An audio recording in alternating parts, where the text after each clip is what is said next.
My name is Janet Fitzgerald. I'm 72 years old, I've been a widow for 22, and I still live in the same log house that my husband Harold and I built with our own hands, right in the heart of Asheville, North Carolina. We said that she had a soul, and to this day, each wall holds a piece of our history. Now tell me, what would you do if you found out that your own family sees you as a free nanny to take care of 15 children at a wedding? Because that's exactly what happened to me. Maybe you're wondering how anyone gets to this point. How can a mother, who has given her all, become a burden disguised as help? I also wondered that, and I wonder to this day. For a long time I thought it was my exaggeration, that maybe it was just a misunderstanding, but the truth, when it came, left no room for doubt. In this video, I'm going to tell you how I found out, by chance, that I wasn't a guest of honor at my only son's wedding. It was labor. I'll show you what I did, without shouting, without slamming the door, only with the strength of those who have already been forgotten, and decided not to forget herself. But before we dive into the heart of this story, I need you to know something. On my son's wedding day, while the children ran wild through the reception, with no one to take care of them, and the kitchen in the hall was empty, my cell phone rang non-stop. They came to me, desperate, because the buffet was canceled, the nannies were never hired, and I, who had always been there for everyone, that day was far away. In silence, I sipped mint tea at a spa in the Blue Ridge Mountains, listening to classical music and feeling the wind touch my face. But don't think it was easy to get there. It was necessary to swallow a lot of pain, keep a lot of tears, and above all, learn to choose myself.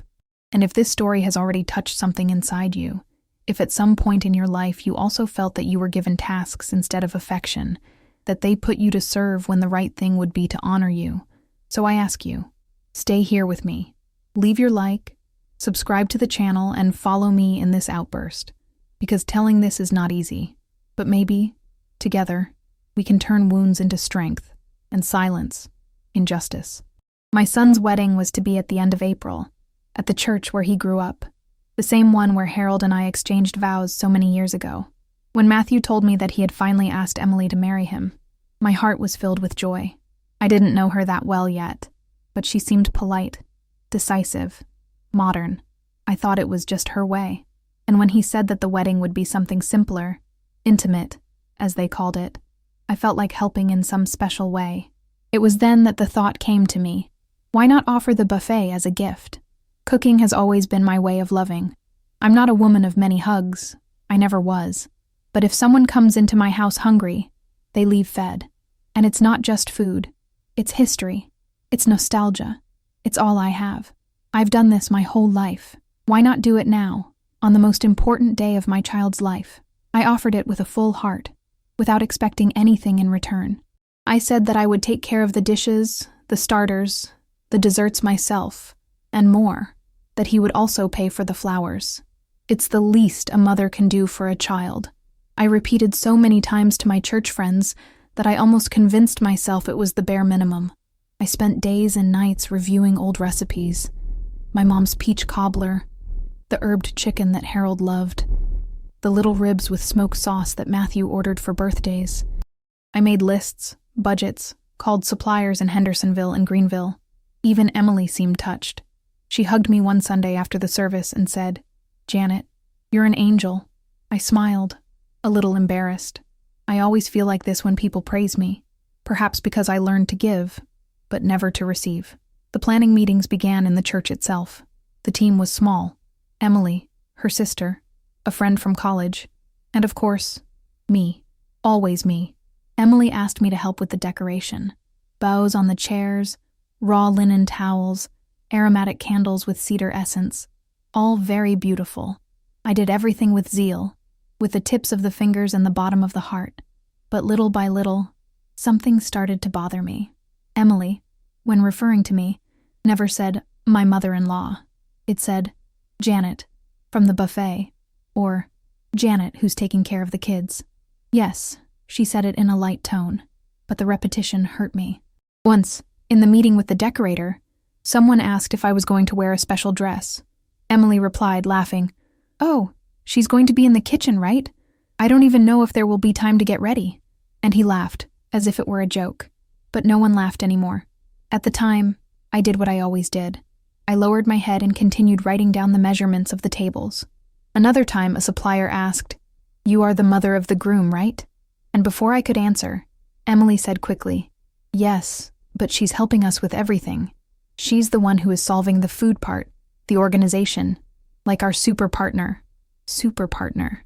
That's how she saw me, like a happy employee, and I smile, because smiling is sometimes easier than saying what hurts. I remember organizing the boxes of disposable plates in the garage when I stopped for a second. I felt a weight in my chest, a nuisance that had no name. I was happy to help, of course. But why didn't anyone ask me if I wanted to be invited? Why didn't anyone say to me, "Janet, sit with us, enjoy the party"? That was becoming an event where I was useful, but invisible. And this is where I pause, because maybe you who are listening to me now have already experienced something like this. Maybe it was at Christmas, when you prepared everything, and no one called you to take the family photo, or when they call you only when they need to, but never to know if you're okay. If you've ever felt like they only see you when they need you, comment below with an "I've lived it." Let's see how many of us carry this pain in silence. Sometimes, just seeing that we are not alone, we already feel stronger. I went back inside that day and looked at myself in the mirror. I was tired, her hair tied up in a hurry, her sweaty blouse from the rush, and her eyes, so sad, even without tears. I wondered, do they see me, or do they only see what I can offer? But even with this knot in my chest, I continued. Because mother follows, until the heart says enough. And deep down, something in me was already beginning to whisper, "Janet, stay tuned. There's something there you haven't seen yet." And that's when I heard. Something that changed everything. Something that took me off my feet. Want to know what it was? So listen to me in the next part, because it was on that day that I stopped being the one at the buffet, and I started to be the woman that no one expected. It was a calm, sunny Wednesday, one of those days when time seems to move slower. The kitchen was full of good smell. I was chopping carrots to test a warm salad recipe I wanted to include on the wedding menu. I was concentrating, with my radio on quietly at the Christian music station, when I heard a noise from outside. I stopped for a while and realized that the sink window was ajar. In the backyard, Emily was talking on the phone with someone. Her voice was low but audible. "Old Janet is going to take care of the 15 children of the guests. That way we don't have to spend on babysitting and keep the little ones away from the photos," she said, as if commenting on the weather forecast. The spoon slipped out of my hand, but what made me tremble inside was what came after. She doesn't even realize that she's being used. It's like a nanny who cooks for free. The muffled laugh she let out next was worse than a slap, and the sister, on the other end of the line, replied, "Oh, this one has already put herself in this role. All that's left is to deliver the uniform." For a second, I thought about approaching the window and showing myself, but my body didn't move. I stood there with the knife in my hand, and my heart in pieces.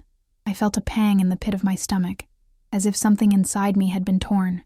I had offered my time, my effort, my name, my cooking, my recipes, as a gift, and they saw me as a camouflaged weight of a cheap solution.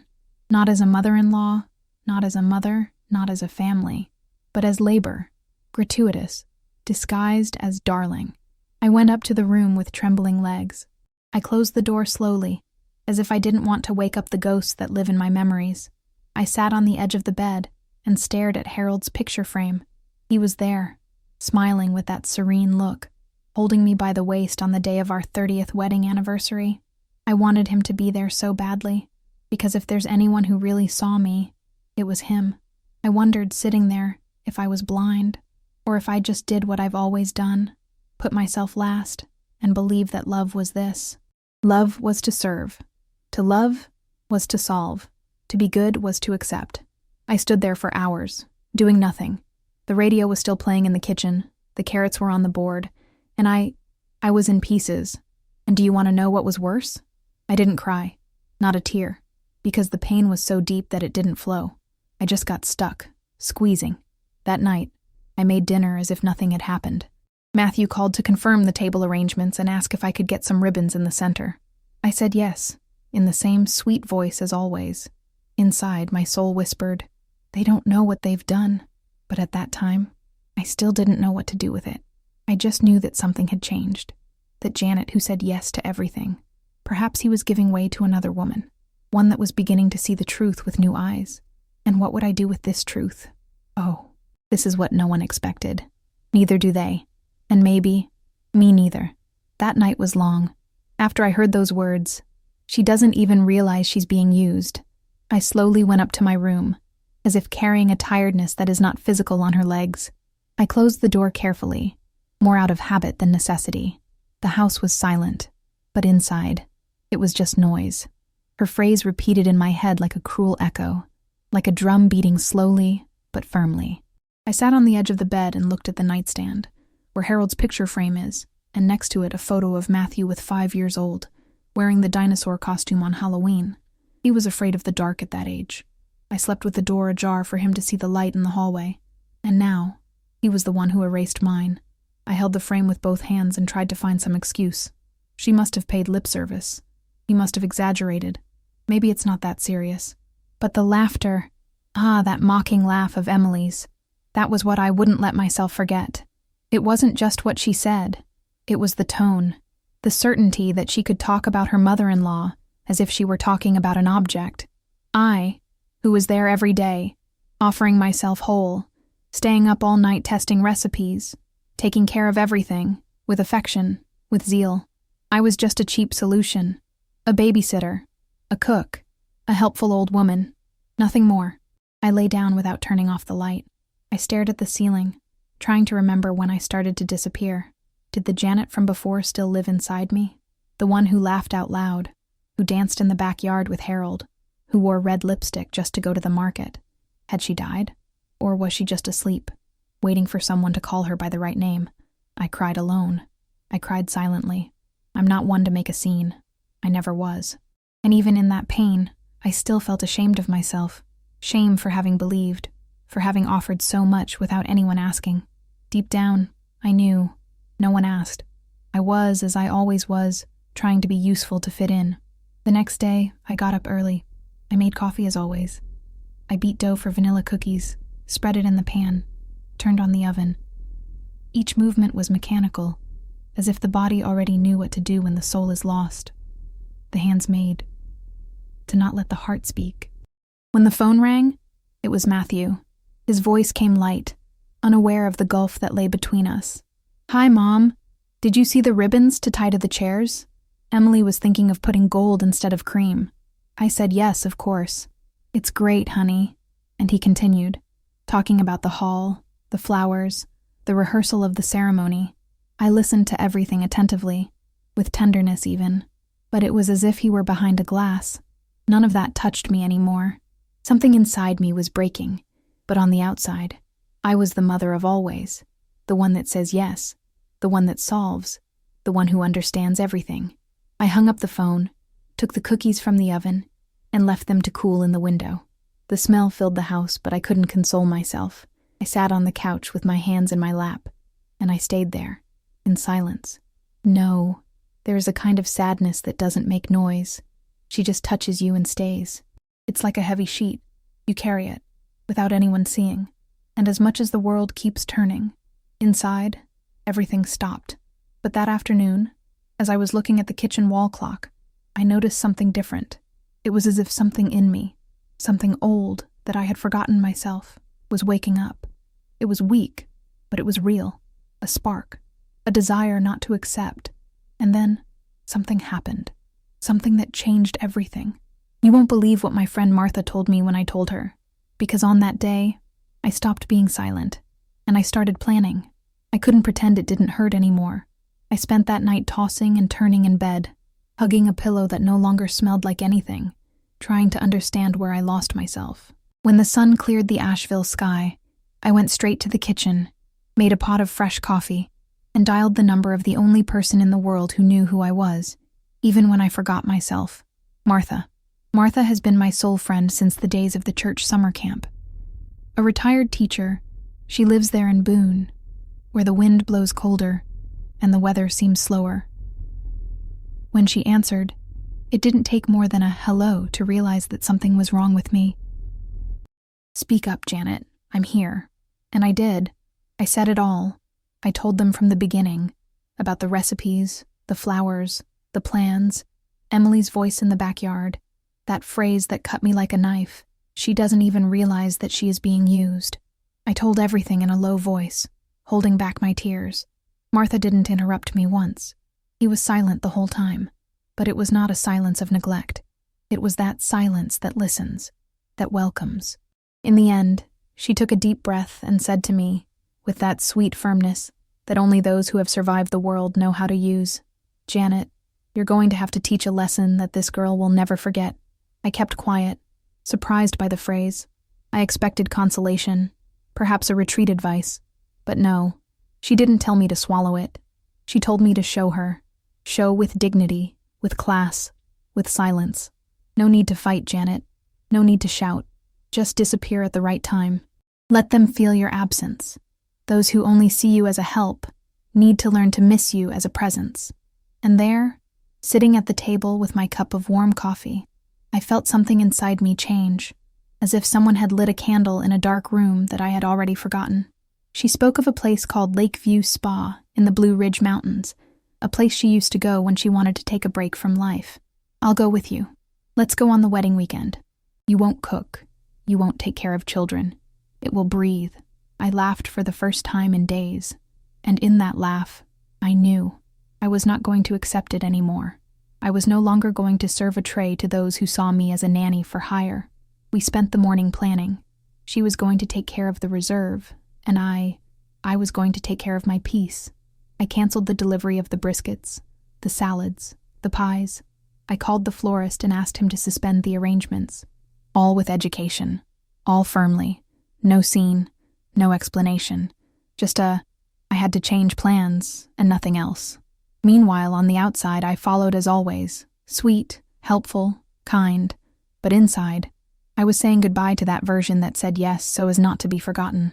You know, I'm here opening my heart, telling my story in the truest way I can.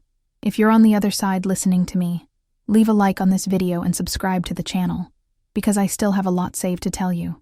Things that we only understand when we have lived too much and been silenced too many times. Martha helped me choose the rooms at the spa. Lakeview, lavender massage, unhurried menu. Meanwhile, Emily and Matthew continued to think that I would be in the kitchen at 6 a.m. on Saturday, that I was going to handle everything, as I always did.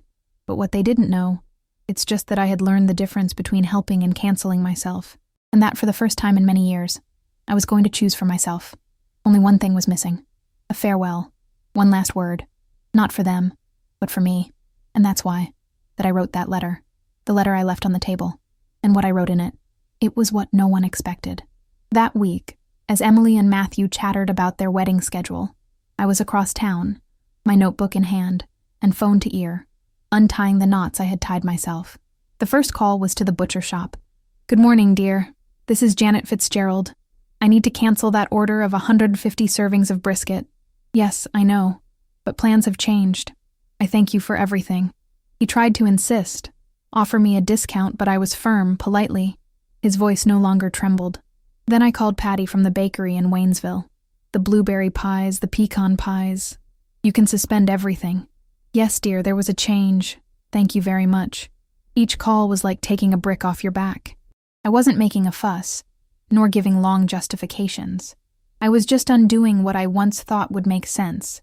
And deep down, I didn't do it anymore. The florist was the hardest.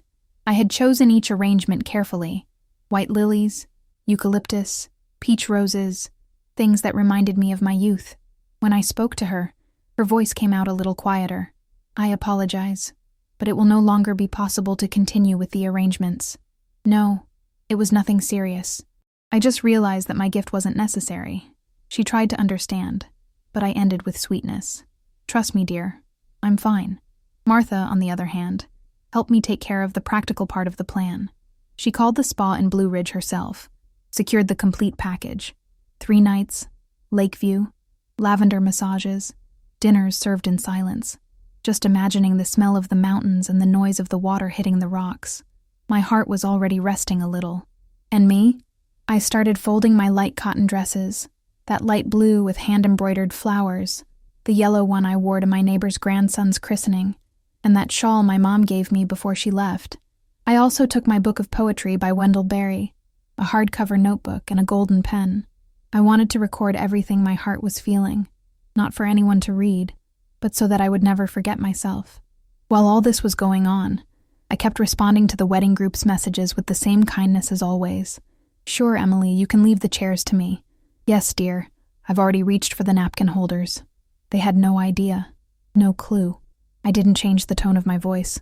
I didn't change the schedules. I didn't leave a trace. It was as if I was organizing a silent match, not from home, but from a place that they always put me in, and where I decided not to fit anymore.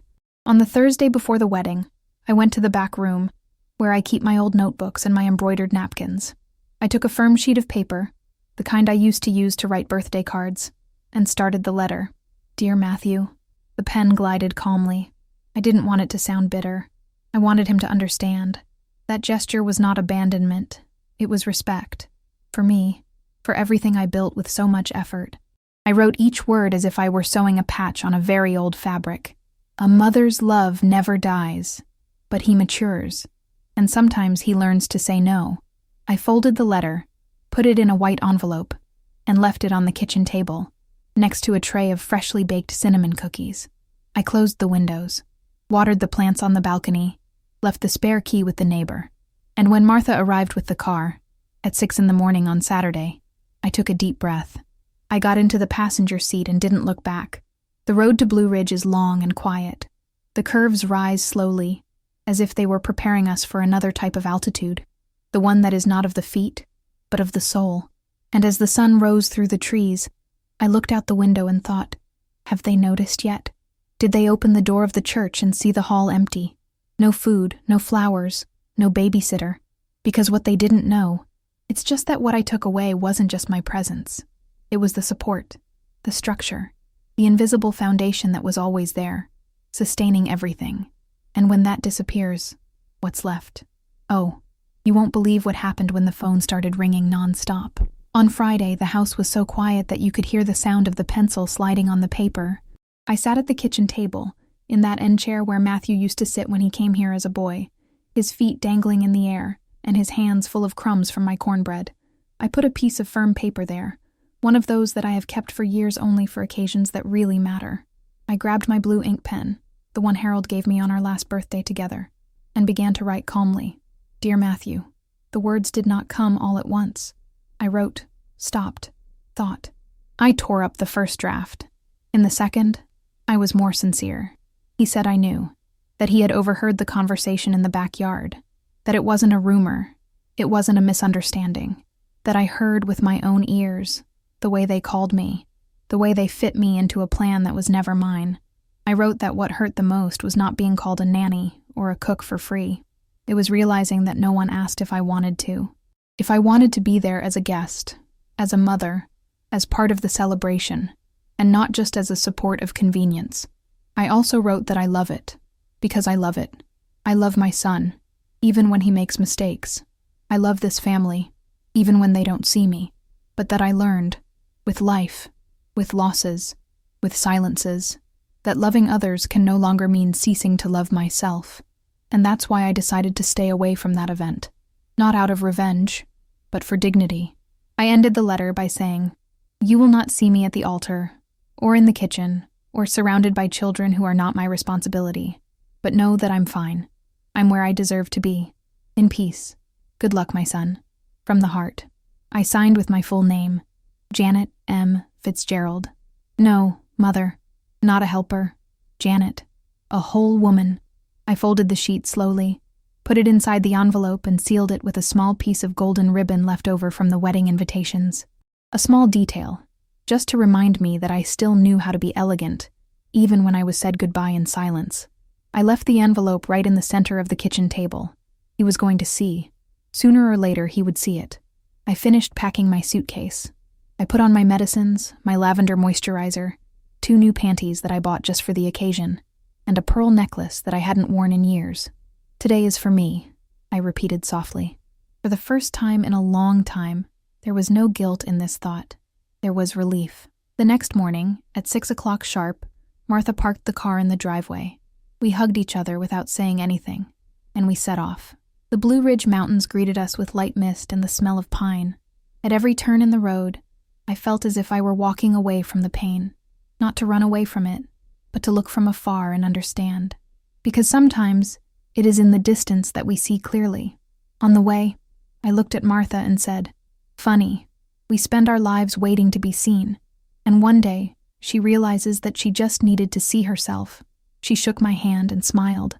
Not a word was spoken, and none were necessary. If you're still here listening to me, I tell you from the heart, stay with me until the end of this story, because the most remarkable moment is yet to arrive. Life has a curious way of showing us who we really are, but sometimes she only reveals it when we disappear from the scene for a while. And that's exactly what I did. Disappeared. And when the Sabbath dawned, chaos began. But what no one expected was my answer. Saturday dawned like any other in the Blue Ridge Mountains, with orange skies, mist brushing the treetops, and the soft smell of wet weeds wafting through our room's open windows. Martha was already up, wrapped in her white bathrobe, drinking hibiscus tea and reading one of those period novels she loves. I stretched slowly, unhurriedly, like someone who had all the time in the world, and for the first time in years, I did. I went down to the spa and asked for my massage with hot lavender oil. I lay down on that fluffy stretcher, my head resting on a soft towel, and closed my eyes. As the massage therapist pressed my back with calm movements, I thought, how many times have I served while my own pain went unnoticed? And in that touch, so delicate, so respectful, I understood that my body was relearning what it was to be cared for. There in Charlotte, however, the day did not seem to have started with such peace. At 10 a.m., while I was getting my first massage, Matthew would start calling. Once, 2, 3. The buffet had not arrived. He called the supplier, who replied dryly that the order had been canceled by his own mother. He was surprised, of course. But didn't she tell me anything? The butcher's voice on the other end was firm. She said plans have changed. He started sweating. He called the florist. The arrangements? The answer was the same. Canceled by Janet, yesterday. Emily, who until then had the social smile of someone who thinks she is the bride of the year, began to walk in circles around the room, clutching her cell phone in her hand with wide eyes. What do you mean? Did she cancel everything? But she didn't warn me. She would never do that. And that's when the questions started popping up. A mother, invited, arrived with 2 small children and asked, "Sorry, who is going to take care of the children?" Another replied, already suspicious, "I thought it was the groom's mother." That's what I was told. But no one saw Janet in the kitchen. Not even in the hall. Not even in church. One of the children, a 3-year-old girl, ran out of the hotel lobby, tripped over a decoration ribbon, and knocked over one of the central vases with lilies. The florist, who did not show up, was the one who was supposed to replace it, but there was no one to call. A 6-year-old boy entered the kitchen of the hall and, trying to find juice, knocked over a tray with glass bowls. The noise echoed like thunder. Emily screamed. A cupbearer put his hand to his forehead. An aunt began to say that it was very amateurish. And Matthew kept trying to call me. Meanwhile, I was walking out of the spa, walking slowly to the balcony of our room, wrapped in a light shawl and with my hair still damp. I sat on the lounger, grabbed my cup of green tea, and opened my poetry book. The peace of the place was so full that it hurt beautifully. And at that moment, as I was reading a stanza about time and roots, I realized my cell phone was off. I put it in airplane mode before going to sleep. I had completely forgotten. I took a deep breath. I stared at the lake below, calm, mirroring the sky. It was only after lunch, with my body light and my soul at peace, that I took the device, pressed the button, and I saw the notifications appear in sequence. 17 missed calls, 11 messages, all of him. "Mom, where are you? The buffet hasn't arrived, call me. Did you cancel the flowers? For God's sake, answer me." I stood there staring at the screen with my fingers motionless. I felt a pang in my chest, not of guilt, but of confirmation. I needed to do that. He needed to have let the chaos show what silence could no longer say. And this is where I pause, because maybe you, who are listening to me, have already gone through this in another way. Have you ever had that moment when everything came crashing down in front of those who underestimated you? And he didn't even have to raise his voice. Do you know that feeling that life, at one time or another, returns the bill? That silence has more power than any scream? If you've ever felt this, comment below with an "I understand you" or a "I know how it is," because there are certain pains that only those who have truly lived can recognize. But calm down, because it was not yet the end. The calls were just the beginning. What would Matthew do after reading the letter? How would Emily react when she found out that the groom's mother had disappeared and left everything in their hands? What's next? No one expected it. Me neither. Neither do you. Neither do they. And that's exactly what I'm going to tell you in the next part, because the time for marriage has come, and I was too far away to hear the yes. The cell phone rang again at 3:10 in the afternoon. I was sitting on the spa deck, my feet dipped in a basin of warm water with herbs and smooth stones. The smell of rosemary and chamomile rose slowly, like a silent embrace. The phone's screen flashed his name, Matthew. I took a deep breath, answered. The voice came like a gale. "Mom, where are you? The wedding has already begun. The kids are running through everything. They broke an arrangement. Emily is crying in the bathroom. The buffet didn't show up, Mom. Where are you?" I brought the phone to the other ear, adjusted the shawl on my shoulders, and answered in the most serene voice I could find inside me. "Hi, my son. I'm in Blue Ridge, in a spa. I decided to give myself this gift. I thought you had already organized everything after all. I haven't heard anyone invite me as the groom's mother. I just like it helps." On the other side, silence. And then, his voice became lower. "Mom, what happened? Why didn't you warn them?" Before I could answer, I heard a noise, and soon after, Emily's voice took over the line. "Janet, honestly, that's very childish of you. You let us down. We counted on you." Her tone was the same as the one I heard through the window that afternoon, only now mixed with despair. "You knew how much we were counting on your help. Why didn't he warn? Why did you disappear like this?" I closed my eyes for a moment, listening not only to the voice but to everything it carried. And then I replied, calmly, "Emily, I heard, on Wednesday. I heard you saying that I was a nanny who cooks for free. I didn't disappear. I withdrew, and not to punish, but because I'm not what you made me believe I was. I am a mother. I am a woman, and I'm not anyone's wedding employee." On the other side, she was mute. Her breathing was quickened. And then Matthew came back. "Mom, I am sorry. We got mad. Emily was stressed. She didn't want to say it like that. Look, I'll pay you. I'll pay you whatever. A loan. Return. Please." I gave a short laugh, but without irony. It was a laugh of someone who, for the first time, heard the absurdity with distance. "My son, love is not paid. Love is made of choice, not of obligation. And I chose, this time, not to be used." Matthew tried to say something, but I kept going. "I raised you with everything I had. I gave my time, my faith, my food, my strength. I never asked you for anything in return. But now I'm old, and all I have, it's my time, and I'm going to spend it on whoever sees me, with those who respect me, with those who understand that affection is not a contract." Silence reigned again on the other end of the line, and I knew, at that moment, he understood. Not completely, perhaps, but something in him broke, or it did. "I love you, Matthew," I said. "But I also love myself.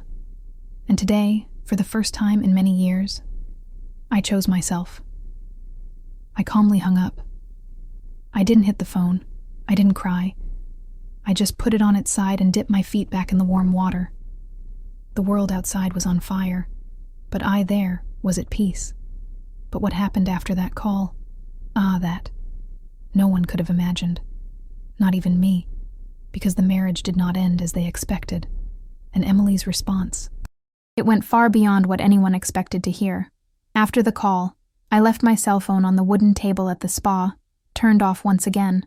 I looked at the sky, which was already beginning to brown at the ends, and sighed as if I had finally arrived home, inside himself. I sat on the lounge chair facing the lake, wrapped my shawl around my shoulders, and let my feet touch the cold stone floor. It was a good, firm feeling, as if the ground also said, "You're where you need to be." Martha showed up with 2 steaming cups of apple tea with cinnamon. Without saying a word, she sat next to me and held out hers towards me, in a silent toast that said it all. I returned the gesture, put the cup to my lips, and smiles. I didn't say anything, I didn't even need to. Sometimes, silence is the only dignified response. Meanwhile, about 2 hours away, in the ballroom in Charlotte, the scene was different. The children, already tired and bored, ran between the messy tables, bumping into towels, pulling satin ribbons, crying for sweets they didn't have. One of the boys, I think it was Emily's cousin's son, ripped off a piece of the curtain and tied it as a cape behind his back, pretending to be a superhero. A girl kicked bread balls across the dance floor. There were no babysitters. There was no coordination. The parents began to whisper, annoyed, exchanging crossed glances with expressions that said what no one had the courage to verbalize. This looks like everything but a marriage. At the back of the room, Emily was locked in the bathroom, sitting on the cold tiled floor, her makeup smudged and her sobs choking on her white dress. The bridesmaids knocked on the door, trying to convince her to leave. "Emily, breathe. Please, the ceremony will begin." But she only repeated between tears. She knew. Janet knew. She did it on purpose. And deep down, maybe she knew it wasn't on purpose. It was by choice.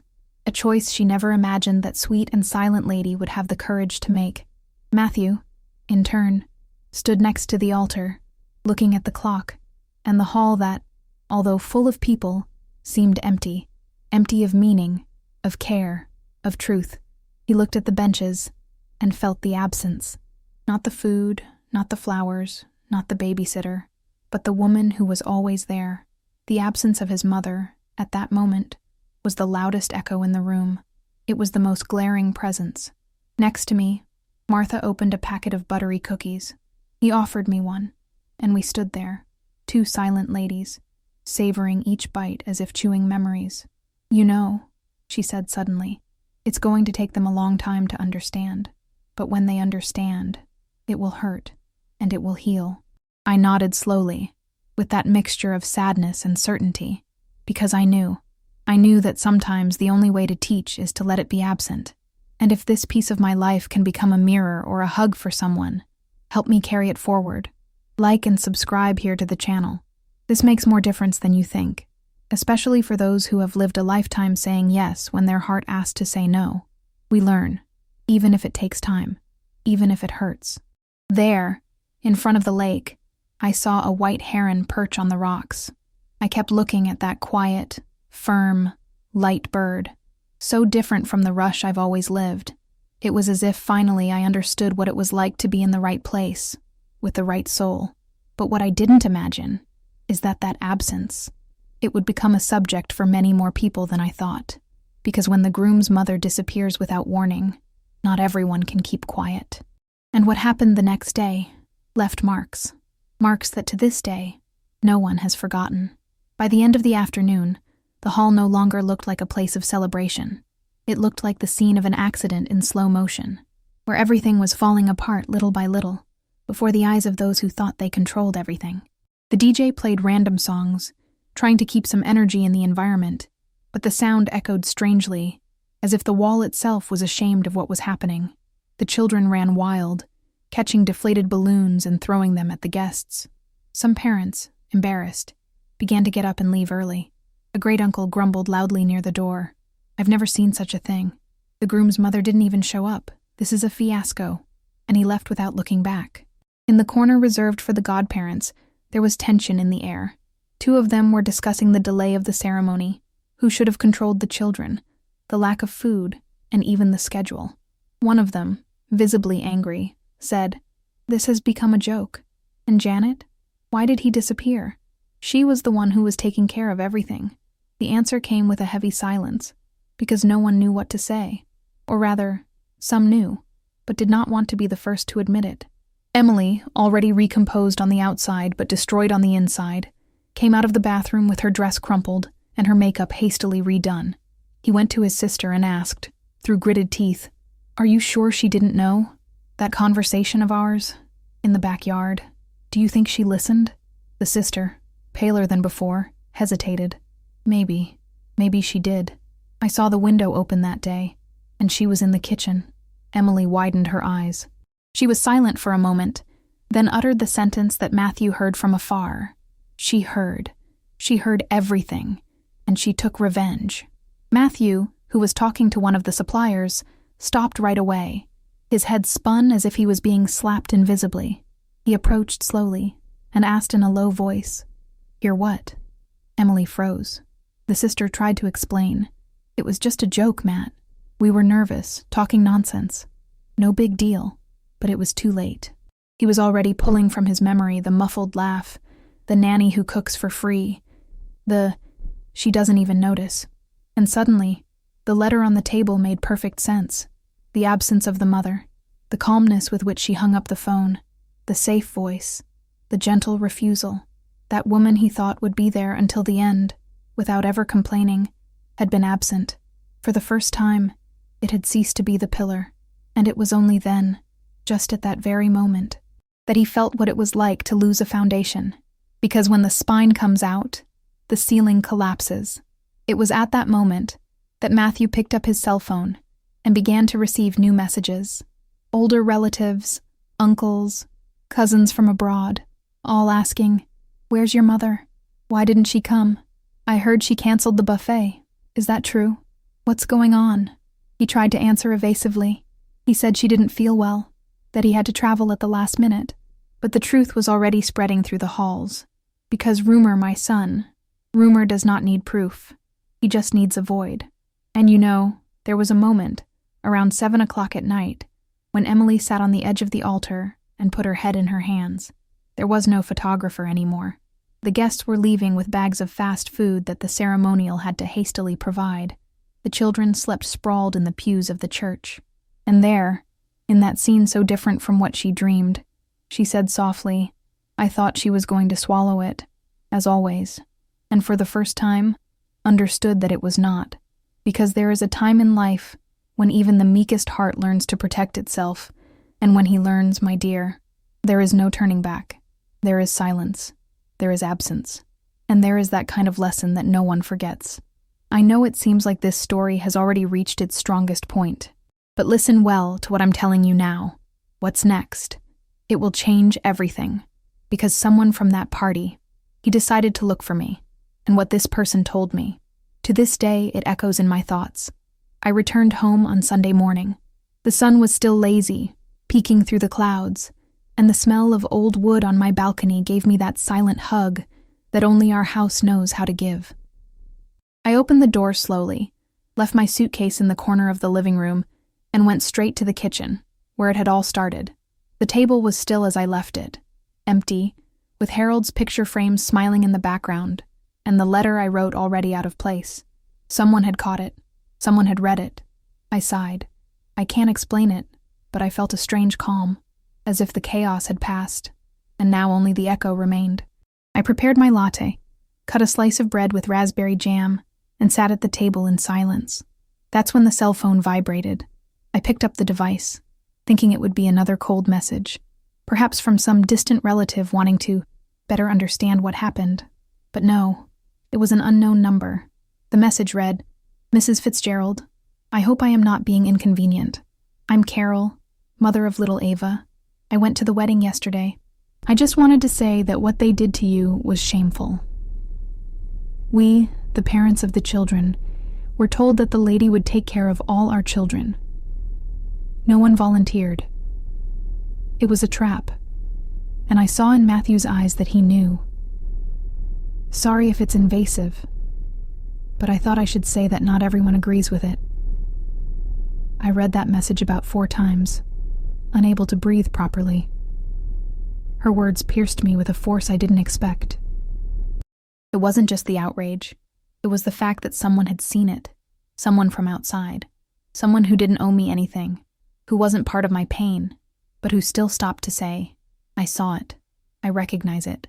And at that moment, I felt something I hadn't felt in a while, validation. Because one of the hardest pains we carry in life, it is to doubt one's own pain, to think that maybe he exaggerated, that he got it wrong, that it was just a way of talking. But when someone sees what you have silenced, this has a power that cannot be measured. I called Martha, who was still settling into the guest room, and showed her the message. She read it in silence, and in that quiet manner of a retired teacher, said, "This is how the truth goes, slowly but steadily, but it always arrives." I smiled, and there, sitting in my kitchen, with the warm cup in my hands, I found myself thinking how certain words mark us, right? A compliment at the right time, a request for forgiveness, or even a message from someone you don't even know well, but who tells you exactly what you needed to hear. No, I wanted to take this moment to ask you something. Have you ever been there? To keep a memory that marked you, by a simple gesture, a word, a pain that became a lesson. If you've experienced something like this, or know someone who has, share it with me here in the comments. Sometimes, one story ignites another, and I'll love reading what your heart holds. I put away my cell phone, washed the cup, and went to take care of the plants in the backyard. The wind was lighter, the clearest sky, but deep down, I felt that this was not yet the end. Because days later, a name appeared on my phone's screen, and this time, it wasn't someone wanting to explain themselves. It was someone wanting to ask for something, and what this person said completely changed the course of history. It was almost 9 o'clock at night when I heard the doorbell ring. I was already in my nightgown, with my hair tied in a loose bun, and the chamomile tea almost cooling on the living room table. I got up slowly, unhurriedly, thinking that maybe it was Martha coming back with the blanket I had borrowed earlier. But when I opened the door, I saw my son's eyes. Matthew was standing there on the threshold, his shoulders slumped and his hands in his pockets. No gift, no flowers, only him. With a haggard face, a sloppy beard, and that expression of someone who hasn't slept properly for days. For a second, he just stared at me, as if she was wondering if I was still the same mom who made pancakes on Sundays and put notes in the lunchbox. And I, inside, also wondered if that was still the boy who cried when he shaved his knee. I came to apologize to you, Mom. His voice came out low, hoarse, as if each word had to cross an invisible barrier. I took a step to the side and let him in. He did not say, "Come in, my son," nor "Sit here." I just left space. Sometimes it's all we can, and should, do. We sat in the kitchen. He looked around, as if reviving something. The tiles he helped his father put up, the wooden chair that always creaked when he rocked too much, the old wall clock that was always 2 minutes early. "It's all the same," he said, and I just nodded. Matthew took a deep breath and began. "I was weak, Mom. I let myself be carried away by ease. For convenience. I found it easier to accept Emily's ideas than to clash head-on. And the truth? It's just that I assumed you'd always be there, that you would always say yes. That's it. That's not fair. I kept quiet. I just listened, as I have heard so many times before, only now, with another kind of silence. A silence that no longer bends. A silence that has roots." He continued, "Emily, she is also sorry. She asked me to come here, to try to fix it. But I said that was between the two of us. That was my responsibility, because I was the one who let it happen. I was the one who pushed you into this place of servitude, and you didn't deserve this." I took a deep breath. I looked him in the eye, and he said what needed to be said, without shouting, without accusing, only with the firmness of someone who has learned to see himself as a whole. "Matthew, apologizing is just the beginning. It takes time to fix what has been broken without noise. I love you. I always loved it. But now, I love myself too, and I will no longer offer myself to those who offer me contempt in return. Love cannot be a queue of tasks, nor an imposed silence. It needs to be a choice. On both sides." He lowered his head, the teary eyes. For the first time in years, I saw my son without that busy adult armor. I saw the boy, missing, penitent, human. We stayed there for long minutes without saying anything else. The clock made that old sound of the whole hours, and the kettle beeped on the stove, but nothing interrupted that moment, because when repentance comes with truth, it doesn't need speech, only space. He stood up, put his hand on mine, and said quietly, "I want to do it differently, Mom, if you still let me try." I didn't promise anything, nor did I deny it. I just shook his hand back, in a gesture that said, "We'll see." But what I didn't know is that conversation with Matthew was still just the beginning, because the next day, who showed up at my door?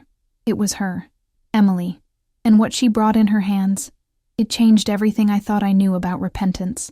Emily arrived on a cloudy Tuesday, one of those when the sky seems to hold back the tears all day. I saw the car park slowly in front of my house. She came down in a simple blouse, cotton pants, no makeup, her hair tied in a hurried bun.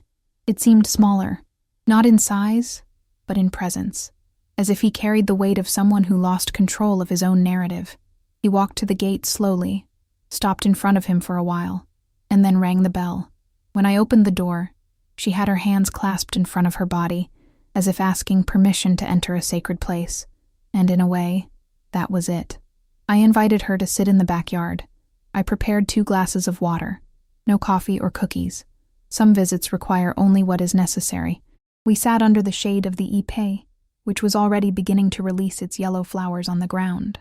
Emily looked around and let out a sigh.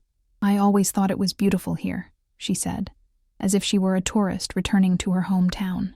We were silent for a moment.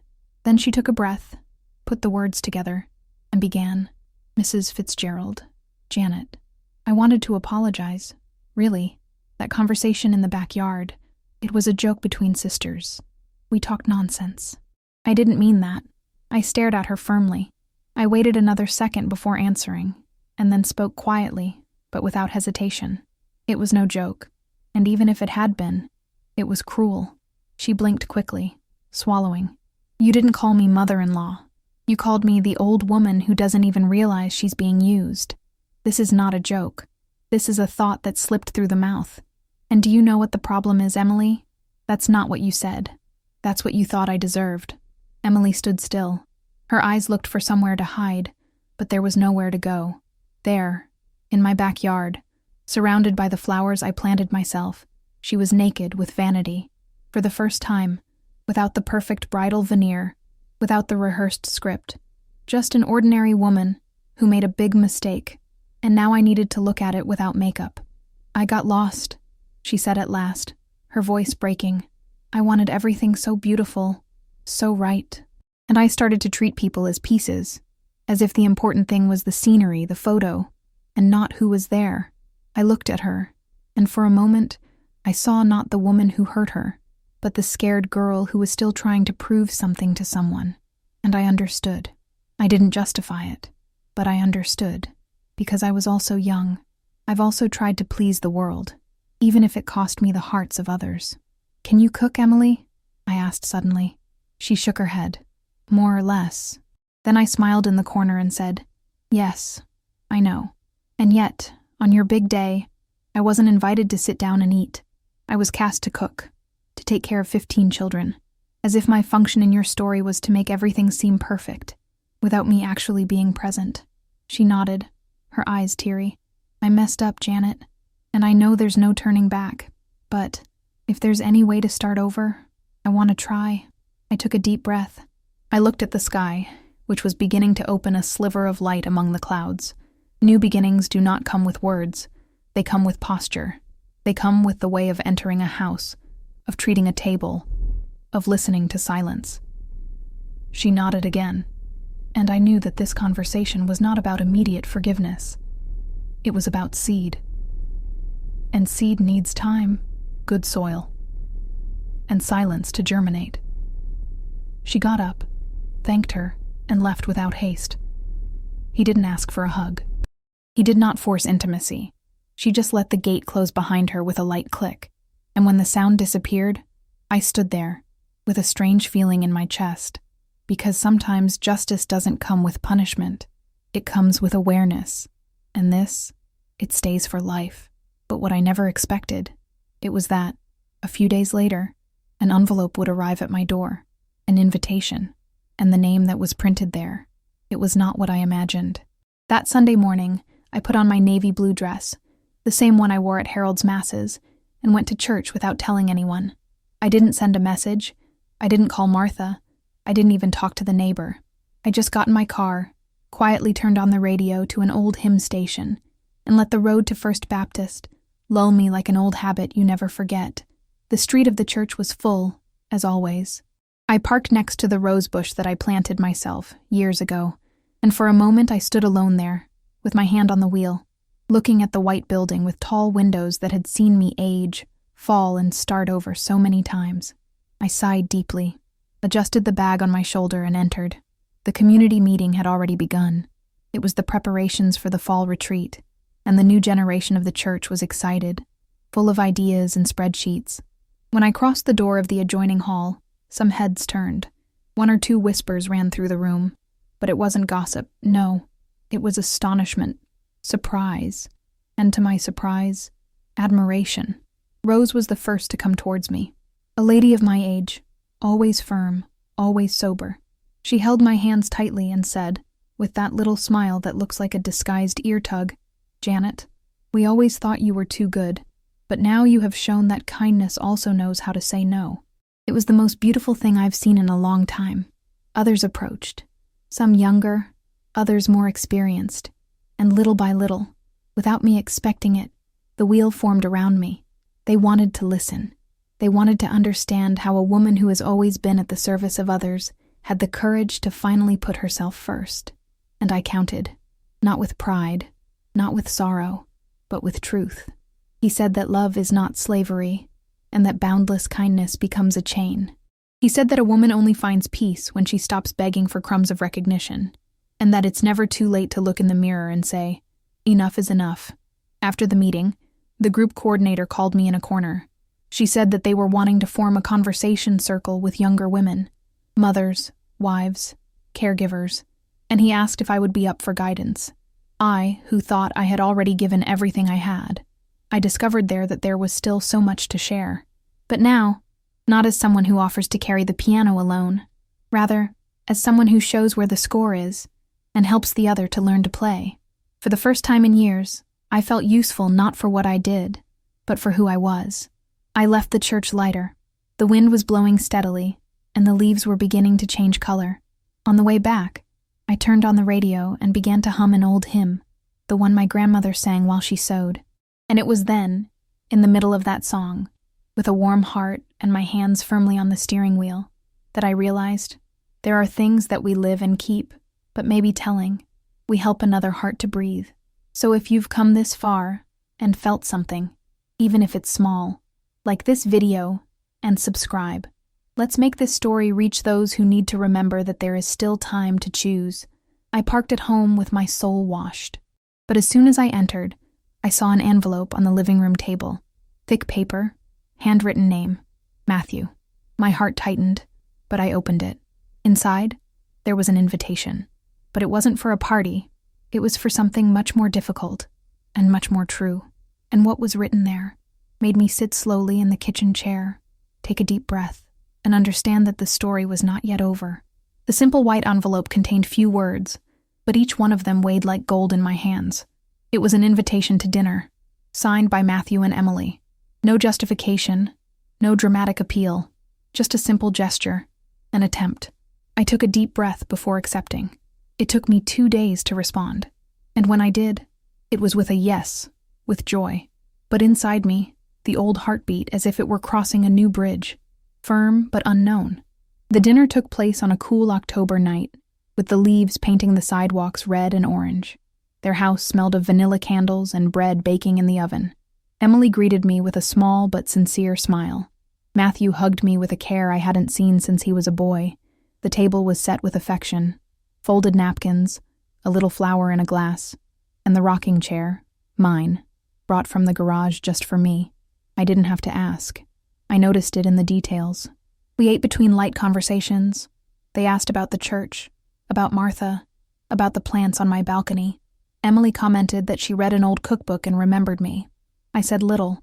I observed more, until Matthew cleared his throat and held his wife's hand. "Mom, we wanted to tell you something." And Emily added with teary eyes, "We're going to have a baby." Time stopped for a second. I could only smile and say, "Then life will start again once again." They smiled. But soon, Matthew, more restrained, said, "We would really like you to be part of this, Mom.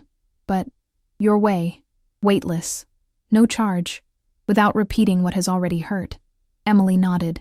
"We want our son to be lucky enough to grow up close to you, but only if it's good for you too." My heart was filled with such a deep tenderness that I almost failed words, but I found the only one that needed to be said. "Thank you." After a sip of the apple tea she prepared, I looked at the two of them and spoke with the calm that only time teaches.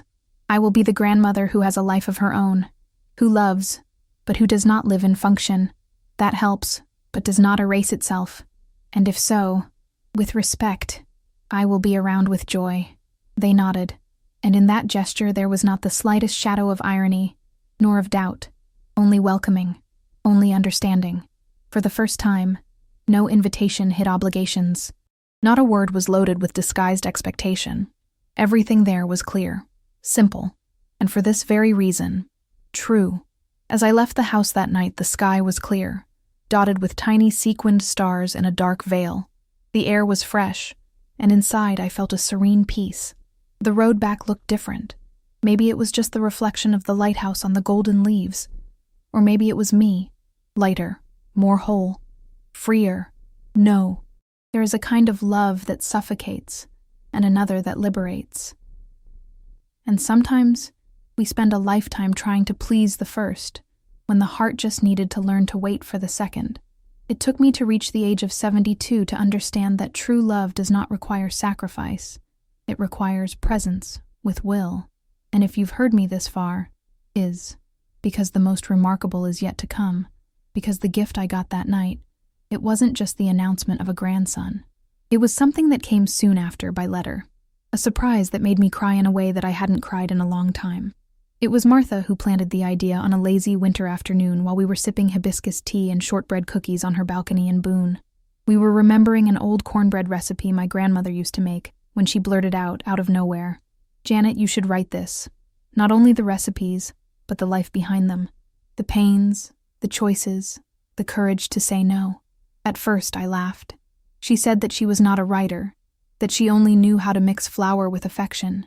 But she insisted. "You cooked for so many people. Now let them feed you with listening." The following week, I bought a hardcover notebook and started with a phrase that came straight out of my chest. I serve for love, but I had to almost get lost to learn that serving is not canceling oneself.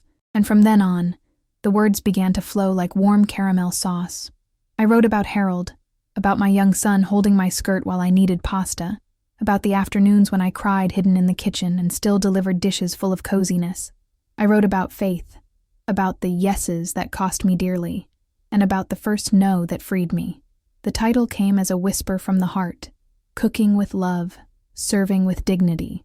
That was it. It wasn't just a cookbook. It was a silent manifesto, a patchwork quilt made of pots, prayers and tears wiped on the apron. I published it on my own.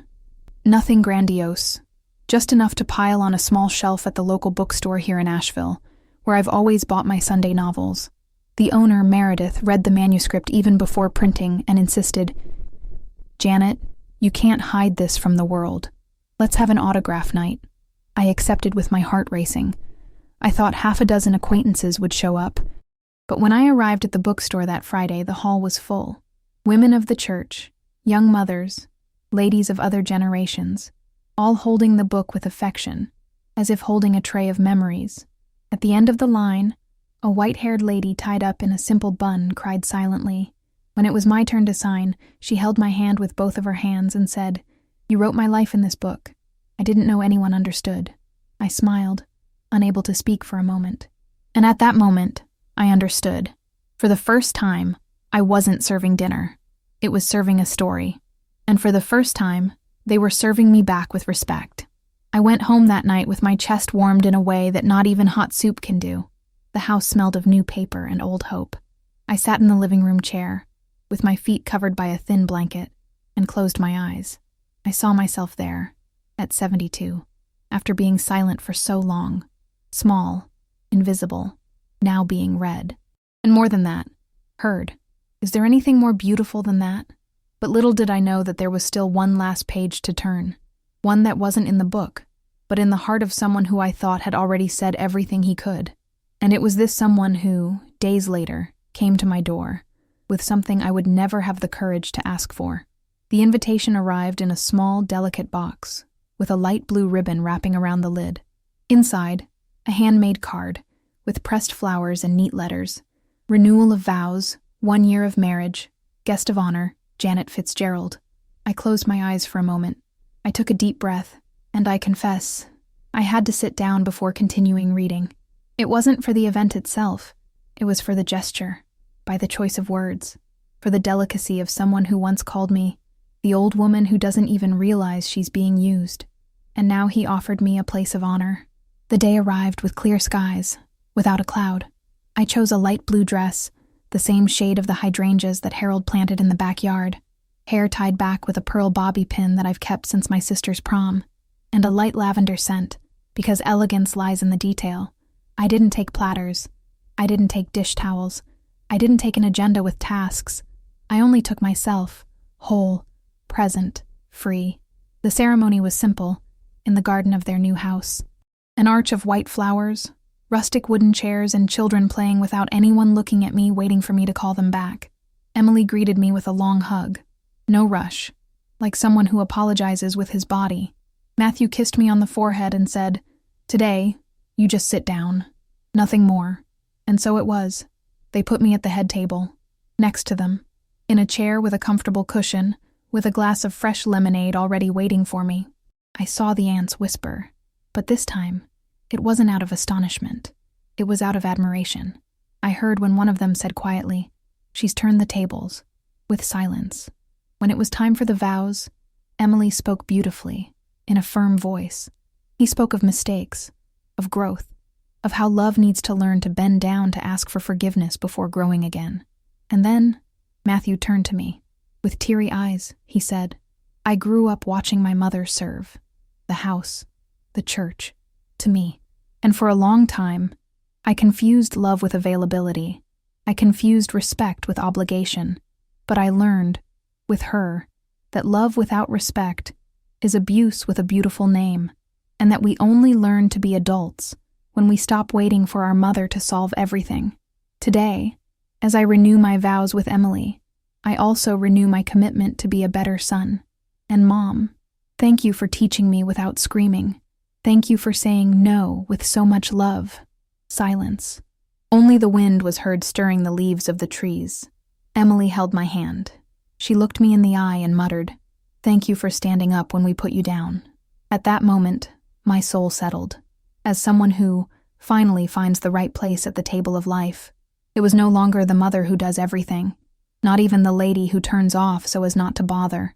It was Janet, with all your years, your losses, your loves, your recipes, your pains, and his dignity intact.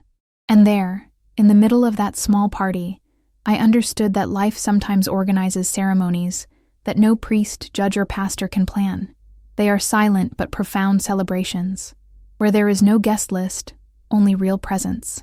And that, my dears, was the celebration that life prepared for me.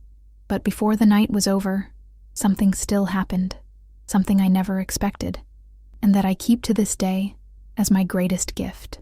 Because right at the end, when I thought nothing else could move me, a small envelope fell into my lap, and within it, the answer my heart didn't even know I was still waiting for. When I opened the envelope that fell into my lap at that vow renewal, I found a note written in childish handwriting. It belonged to one of the children of the wedding, Carol's son.